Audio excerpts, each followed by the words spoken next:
Happy Rakshabandhan. Rakshabandhan की कुछ कथाएं। एक बार युधिष्ठिर ने भगवान कृष्ण से पूछा, हे अच्युत, मुझे रक्षाबंधन की वो कथा सुनाइए जिससे मनुष्यों की प्रीत बाधा तथा दुख दूर होता है।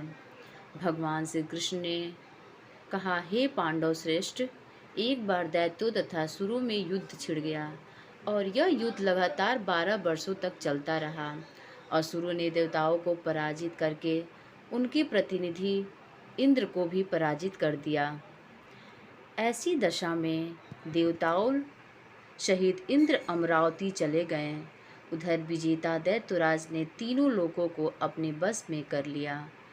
उसने राजपद से घोषित कर दिया कि इंद्रदेव सभा में न आए तथा देवता व मनुष्य यज्ञ कर्म न करें। सभी लोग मेरी पूजा करें। दैत्यराज की इस आज्ञा से यज्ञ वेद पठन पाठन तथा उत्सव आदि समाप्त हो गए। धर्म के नाश से देवताओं का बल घटने लगा।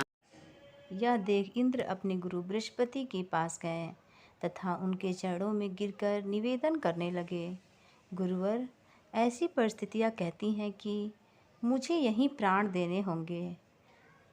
न तो मैं भाग ही सकता हूँ और न ही युद्ध भूमि में टिक सकता हूँ। कोई उपाय बताइए।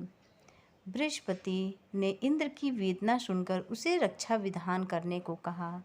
श्रावण पूर्णिमा को प्रातःकाल निम्न मंत्र से रक्षा विधान संपन्न किया गया। ईन बंधो बलि राजा दानवेंद्रो महाबला तेन त्वमा वित्वधानि में रक्षेन माचल माचल।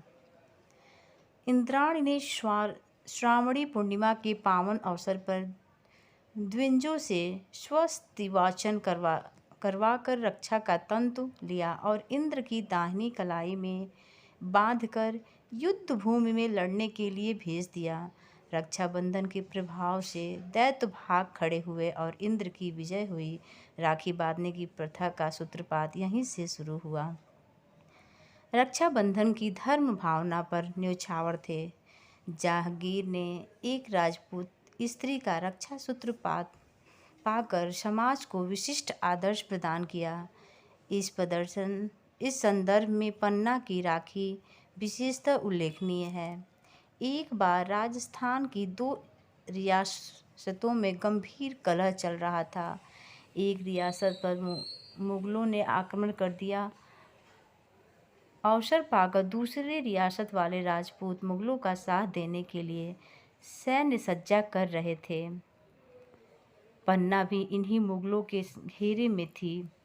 उसने दूसरी रियासत के शासन को, जो मुगलों की सहायता तार्थ जा रहा था, राखी भेजी। राखी पाते ही उसने उल्टे मुगलों पर आक्रमण कर दिया। मुगल पराजित हुए। इस तरह रक्षाबंधन के कच्चे धागे ने दोनों रियासतों के शासकों को पक्की मैत्री के सूत्र में बांध दिया। एक बार भगवान कृष्ण के हाथ में चोट लग गई तथा खून की धार बह निकली। यह सब द्रौपदी से नहीं देखा गया और उसने तत्काल अपनी साड़ी का पल्लू फाड़कर श्री कृष्ण के हाथ में बांध दिया। फलस्वरूप खून बहना बंद हो गया। कुछ समय पश्चात जब दुशासन ने द्रौपदी की चीरहरण किया, तब श्री कृष्ण ने चीर बढ़ाकर इस बंधन का उपकार चुकाया। यह प्रसंग भी रक्षाबंधन की महत्ता प्रतिपादित करता है। मध्यकालीन इतिहास की घटना है। चित्तौड़ की हिंदू रानी कर्मवती ने दिल्ली में के मुगल बादशाह हुमायूं को अपना भाई मानकर उनके पास राखी भेज थी। हुमायूं ने रानी कर्मवती की राखी स्वीकार की और समय आने पर रानी के सम्मान की रक्षा के लिए गुजरात के बादशाह से युद्ध किया। तो दोस्तों, ये रक्षाबंधन की इस कहानी आपको कैसी लगी? अगर ये कहानी आपको अच्छी लगी हो तो प्लीज़ मेरे चैनल को लाइक करें, शेयर करें, सब्सक्राइब करें और कमेंट करना ना भूलें।